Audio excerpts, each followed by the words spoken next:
பத்திரிகையாளர் சுவாமிநாதன் இணைந்திருக்கிறார்.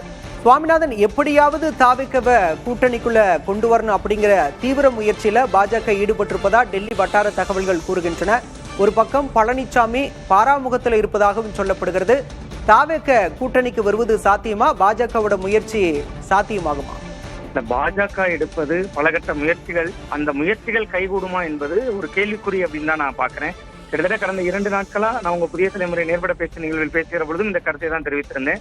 ரொம்ப முக்கியமா நீங்க அந்த கூட்டணிக்குள் விஜய் வருகிறார் அப்படிங்கிறத பொறுத்தவரை விஜய் கட்சியினுடைய தொண்டர்கள் விரும்புறாங்க, அதிமுக தொண்டர்கள் விரும்புறாங்க.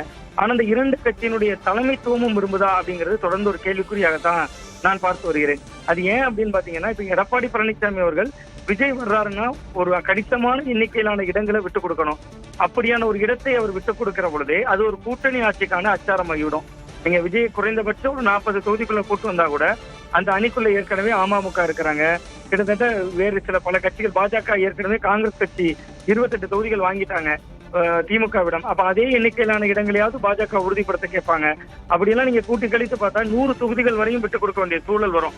அப்ப நீங்க ஒரு 134 தொகுதிகள்ல போட்டுட்டு 118 தொகுதிகள்ல ஜெயிக்க முடியுமா கிட்ட ஒரு பெரிய கேள்விக்குறி. அப்ப அதிகமான இடங்களை கொடுப்பது என்பதே ஒரு கூட்டணி ஆட்சிக்கான அச்சாரமாகிவிடும். ஒன்று.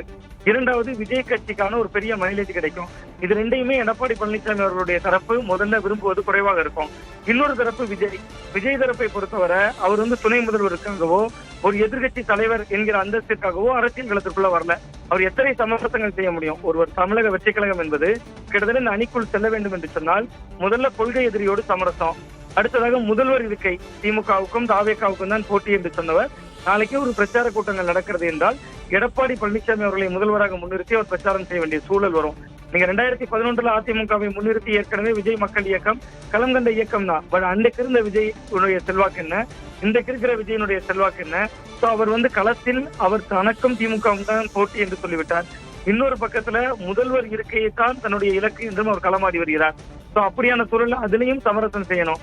இத்தனை சமரசங்களோடு ஒரு அணியை கட்டமைப்பு என்பது பாஜக எடுப்பது முயற்சி.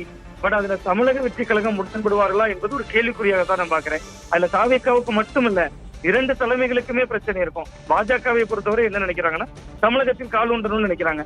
நீங்க இப்படியான ஒரு அணியை கட்டமைப்பதன் மூலமா இன்னைக்கு விஜய் நேரடியாக விஜயை கூட்டு வருகின்ற வேலையை முன்னெடுத்திருப்பது பாஜக. நீங்க ஒரு உதாரணத்துக்கு எடுத்துக்கிட்டா அமமுகவை அழைத்து வந்தது பாஜக.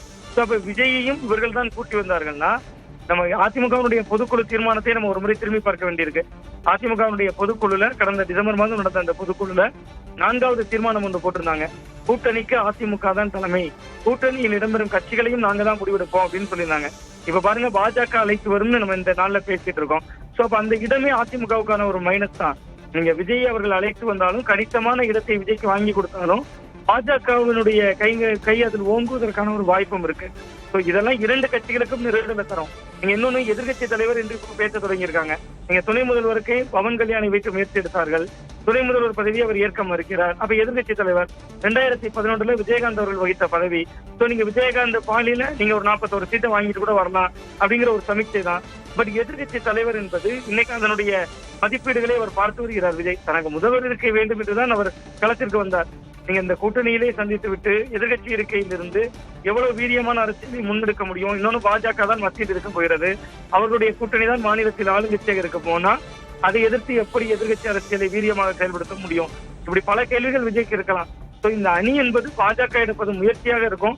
அது கைகூடுவதற்கான வாய்ப்பு என்பது கொஞ்சம் குறைவாகத்தான் இருக்கும் அப்படின்னு நான் பாக்குறேன். பட் அதை தாண்டி அரசியல். திரு சுவாமிநாதன், 2011 அதிமுக கூட்டணியில சேர்ந்து விஜயகாந்த் எதிர்கட்சி தலைவர் ஆனாரு. அது போன்ற ஒரு சூழலை சுட்டிக்காட்டி தற்போது விஜய்க்கும் எதிர்கட்சி தலைவர் அப்படிங்கிற பேரத்துல பாஜக ஈடுபட்டிருப்பதா டெல்லி வட்டாரங்கள் சொல்கின்றன. அது சாத்தியமா? அதே நேரம் தாவேக்கா கூட்டணிக்குள்ள வந்தா அதிமுக போட்டியிடும் தொகுதிகள் குறையும், 150 தொகுதிகள் கட்டாயம் போட்டியிடணும் அப்படிங்கிற எதிர்பார்ப்புல பழனிசாமி இருக்கிறதுனால தாவேக்கா உள்ள வரத பழனிசாமி விரும்பல அப்படின்னு சொல்லப்படுகிறது. இது எந்த நகர்வை நோக்கி செல்கிறது? தமிழக வெற்றி கழகம் உள்ள வந்தாலே அதிமுக பெரும்பான்மைக்கு தேவையான எண்ணிக்கையில மட்டும்தான் போட்டியிடவே முடியும். நீங்க 120 தொகுதிகளில் தங்களை சுருக்கிக் கொள்ள வேண்டிய சூழல் ஏற்படும். அதுதான் தொடர்ந்து சொல்லி வரேன். உதாரணமா விஜய் அவர்களுக்கு ஒரு 40 சீட்டு கொடுத்தா கூட அங்க உள்ளேயே ஏற்கனவே அமமுக, தமிழ் மாநில காங்கிரஸ், பாட்டாளி மக்கள் கட்சி, ஜான்பாண்டியன் அவருடைய கட்சி, இந்திய ஜனநாயக கட்சி, புரட்சி பாரதம் பூவே ஜெகன்மூர்த்தி அவர்கள் ஒரு பெரிய பட்டியலே இருக்காங்க. நீங்க அத்தனை பேரையும் சாட்டிஸ்ஃபைட் பண்ணி பிஜேபி கணிசமான எண்ணிக்கையில் இடம் கேட்பாங்க. இத்தனை இடங்களை ஒதுக்குகிற பொழுதே அதிமுக போட்டியிடுகிற எண்ணிக்கையே குறைந்து போகும். அதுவே அந்த இடத்திலே எடப்பாடி பழனிசாமி அவர்கள் நிச்சயமாக விரும்ப மாட்டார். அது ஒரு வகையில என்னன்னா கூட்டணி ஆட்சிக்கான அச்சாரமாக மாறிவிடும். சோ அந்த இடம் ஒரு நெருடலை தரும். இன்னொன்று, விஜயகாந்த் அவர்களை போல விஜய் அவர்களுக்கு எதிர்கட்சி தலைவர் அந்தஸ்து அப்படிங்கிற ஒரு இடம் வருதனே வைத்துக் கொள்வோமே. நீங்க அவர் இரண்டு துருவங்களை எடுத்து அரசியல் செய்ய வேண்டியிருக்கல. நீங்க மத்தியில் இருக்கக்கூடிய பாஜக, நீங்க அதிமுக ஆட்சி அமைந்தா மாநிலத்திலையும் அவர்களோடு கூட்டணி ஆட்சி என்கிற ஒரு உடன்பாடோடு சேர்ந்து ஆட்சி அமைச்சுட்டாங்கன்னா பாஜகவை மத்தியில மட்டும் இல்ல மாநிலத்திலையும் அவர் எடுத்து அரசியல் செய்யணும். அதிமுக பாஜக அலையன்ஸ் எதிர்த்து விஜய்க்கு அது இரட்டை சிக்கலை உருவாக்கும்ல. இன்னொன்று, பாஜக அலையன்ஸ்குள்ள போறதன் மூலமா இயல்பாகவே தனக்கு இருக்கக்கூடிய வாக்கு வங்கியிலையும் சில சேதத்தை விஜய் அனுபவிப்பார். பட் விஜய்க்கு அது பெரிய மைலேஜா தான் இருக்கும். போட்டியிடுகிற எண்ணிக்கையில அதிகமான வெற்றியை பெறுவாரு. ஒரு எதிர்கட்சி தலைவர் ரேஸ்குள்ள கூட அவர் வந்து விடலாமா இருக்கும். பட் அதை தாண்டி அவருடைய இலக்கு என்பது அதற்காக அரசியலுக்கு வரலையே. திரைத்துறையில நம்பர் 1 இருக்கிறார்.